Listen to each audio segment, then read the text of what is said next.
While I was cooking dinner with my injured shoulder, my wife walked in, looked at my homemade meal, and laughed, "You're such a failure." Today, my phone is exploding with 47 missed calls. Pain has a way of teaching you patience. My dislocated shoulder, courtesy of saving a coworker during a workplace accident, was nothing compared to the injury my wife would soon receive. Mark and Linda Matthews. 15 years of marriage. A successful tech company. A beautiful home in the suburbs. From the outside, we looked perfect. But perfection is often the best disguise for rot. I'd been home recovering for 3 weeks. One workplace accident, saving Johnson from a falling server rack, and suddenly I was the guy with the messed up shoulder. Physical therapy. Painkillers. Struggling to cook. Struggling to do anything. Linda never missed an opportunity to remind me how inconvenient my injury was. That evening, I was carefully preparing our anniversary dinner. Chicken marsala, her favorite. Something I'd perfected over years of marriage. Each movement was painful. Each chop of the vegetable. Each stir of the sauce. A testament to my determination.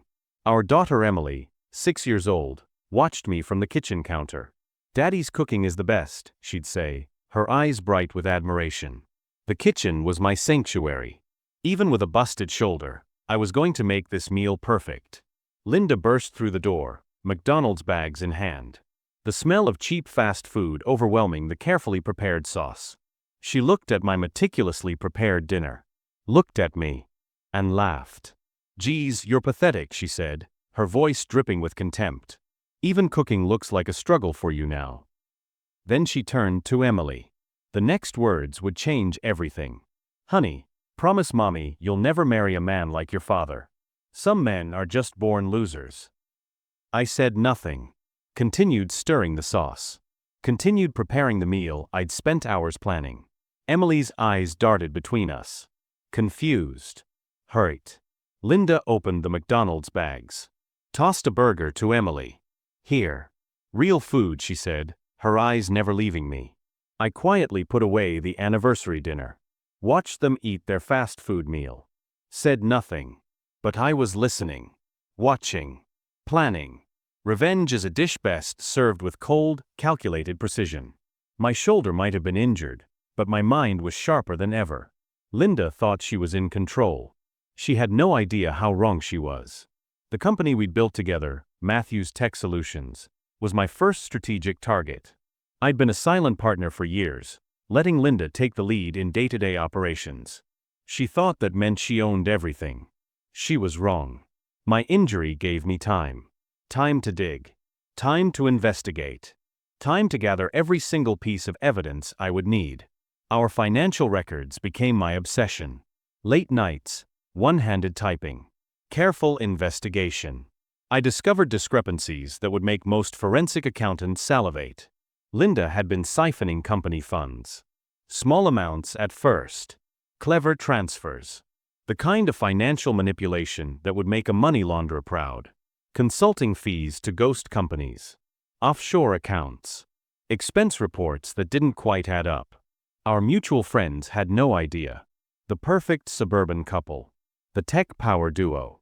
Behind closed doors, a completely different story was unfolding. Emily became my silent ally without even knowing it. Her innocent comments. Her careful observations. Children see more than adults realize. "Mommy's been going on a lot of business trips," she'd say casually. Or, "Daddy, why does Mommy have a special phone she keeps hidden?" Each comment was another piece of the puzzle. I started documenting everything. Bank statements. Text messages. Travel records. The kind of meticulous evidence gathering that would make a detective proud. Linda thought her affair was a secret. The late-night calls. The mysterious business trips. The new perfume. The clothes that never quite looked like business attire. She had no idea I was watching. Waiting. Collecting. The most dangerous predator isn't the one who attacks immediately. It's the one who understands that true destruction comes from patience. My shoulder might have been broken, but my resolve was unbreakable. Preparation is an art form, and I was about to become a master artist. My injury became my greatest advantage. Linda thought I was weak, vulnerable. She had no idea I was gathering ammunition with every passing day. I reached out to an old college friend, Michael, who now worked as a forensic accountant. Off the record, I told him during a casual coffee meeting. Careful. Calculated. Nothing direct. The company's financial records became my obsession. Small inconsistencies. Clever transfers. Expense reports that danced around the truth. Linda had been playing a dangerous game, and she didn't realize the stakes were about to change. Our mutual friends continued their blind support. Dinner parties. Social gatherings. The perfect suburban facade. Meanwhile, I was dismantling everything behind the scenes. Emily became an unexpected source of information. Children are observant. Her casual comments about mommy's special phone and mysterious business trips were more valuable than she could understand. Daddy, she'd say, Mommy has a new friend named Jason. He brings her pretty flowers. Each piece of information was another nail in Linda's carefully constructed coffin. I began building a network. Quiet conversations. Strategic inquiries. The kind of information gathering that would make a CIA operative proud. Our company's financial records. Linda's travel logs. Her mysterious expense accounts. The affair wasn't just a simple indiscretion. It was a complete life plan. I discovered Jason wasn't just a boyfriend. He was a business partner with his own set of financial ambitions. They were planning to take over Matthew's Tech Solutions. Completely. Erase me from the equation. I started documenting everything. Bank statements. Text messages. Travel records. The kind of evidence that would stand up in both divorce court and corporate boardrooms. My shoulder might have been injured, but my mind was a precision instrument. The most dangerous predator isn't the one who attacks immediately. It's the one who understands that true destruction comes from patience. Linda thought she was in control. She had no idea what was coming. The landmines were set. All I needed was to watch them detonate. Some explosions are silent. The most devastating ones don't make a sound. The first crack in Linda's perfect world came during the annual Matthew's Tech Solutions board meeting. I'd been quietly preparing for months, my injured shoulder nothing more than a strategic advantage that kept everyone underestimating me. Michael, my forensic accountant friend, had been meticulously combing through the financial records. What we discovered was more than just an affair. It was a complete corporate takeover in progress. Linda and Jason had been siphoning company funds, redirecting contracts, creating shell companies. The kind of financial manipulation that would make most white-collar criminals look like amateurs. I sat at the head of the conference table, my arm still in a sling, and watched as the evidence unfolded. The board members' faces changed with each slide.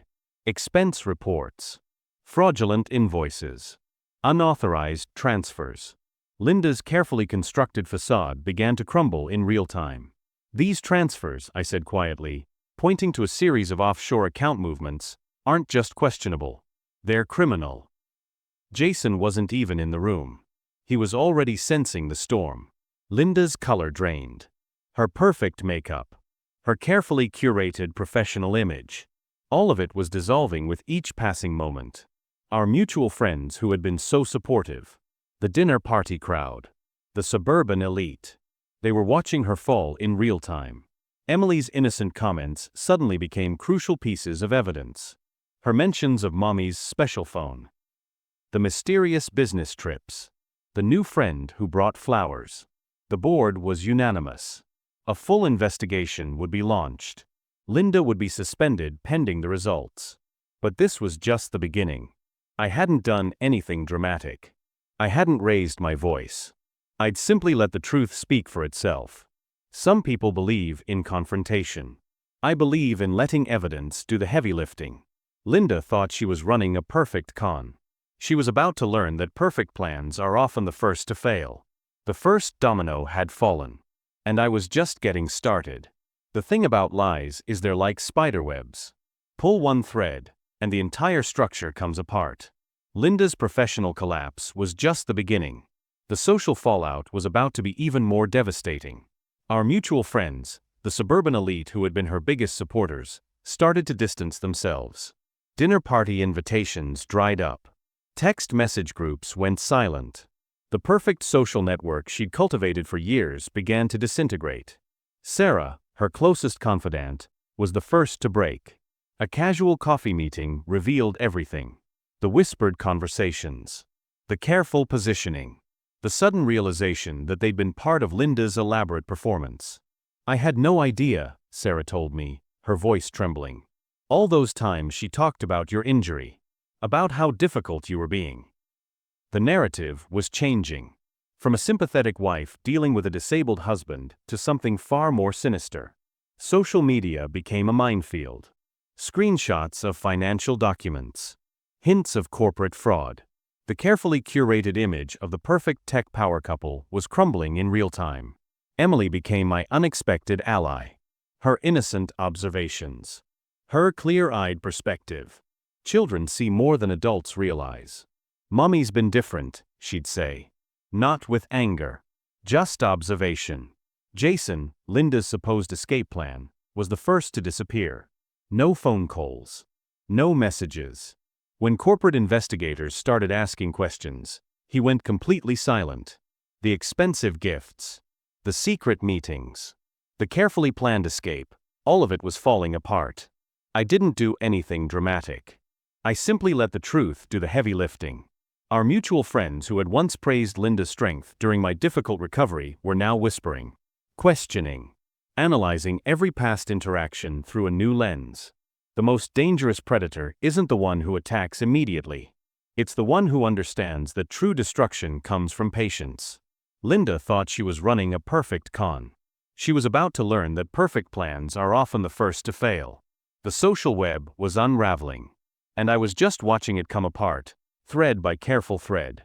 Some stories end with a bang. Mine ended with a calculated whisper. The divorce proceedings were nothing short of a masterpiece. I didn't just want to win. I wanted to dismantle everything Linda had built. My evidence was comprehensive. Corporate fraud. Embezzlement. Affair documentation. The kind of detailed investigation that would make a forensic accountant weep with joy. Linda's lawyer tried every trick. Character assassination. Claims of my supposed disability being a burden. Attempts to paint me as an incompetent husband and business partner. I let the documents speak for themselves. Bank transfers to Jason's accounts. Falsified expense reports. Corporate fraud that went beyond simple infidelity. Each piece of evidence was another nail in her coffin. Emily became my unexpected strength. Her clear, honest statements during custody discussions were more powerful than any lawyer's argument. "Mommy was always on her special phone," she'd say. Simple. Devastating. The court's decision was unanimous. Full custody would be mine. Limited visitation for Linda. The company we'd built together? Largely dismantled, with significant penalties for her fraudulent activities. Jason disappeared completely. No forwarding address. No support. The perfect escape plan had become a perfect trap. Our mutual friends who once supported Linda were now testifying, providing statements, corroborating the evidence of her systematic betrayal. The most interesting moment came during the final hearing. Linda thought she could still manipulate the situation, still present herself as the victim. But truth has a way of cutting through manipulation. I didn't seek revenge out of anger. I sought justice out of principle. The $2 million settlement I could have claimed? I took only what was necessary. Enough to secure Emily's future. Enough to show that some people can walk away with dignity. Linda lost everything. Her reputation. Her career. Her social standing. Her carefully constructed life. And I walked away with something far more valuable. Peace. And a daughter who knew the truth. Some wounds heal. Some stories become lessons. 3 years after that anniversary dinner, life looked completely different. Emily and I had built something Linda could never understand, a home based on trust, respect, and genuine love. Matthews Tech Solutions was reborn. Not as the company Linda and I once ran, but as something entirely new. A testament to resilience. To integrity. I'd recovered from my shoulder injury. Fully. Stronger than before. The physical pain had been nothing compared to the emotional reconstruction. Linda's life had become a cautionary tale. The affair with Jason ended badly. Corporate investigations. Legal troubles. Her once promising career reduced to whispers and cautionary conversations. Emily, now 9, had become my greatest source of strength. Smart. Perceptive. Understanding more than most children her age. "I'm glad you never became like them, Dad," she'd say occasionally. Simple words that carried profound meaning. Our mutual friends who had once supported Linda's narrative now understood the full truth. The carefully constructed lies had been completely dismantled. I didn't seek destruction. I sought justice. There's a difference most people fail to understand. Some believe revenge is about making someone suffer. I learned it's about rising above. About showing your true character when everything is falling apart. The phone calls from Linda eventually stopped. The desperate attempts to reconnect. To explain. To manipulate. I'd built something she could never touch. A life of integrity.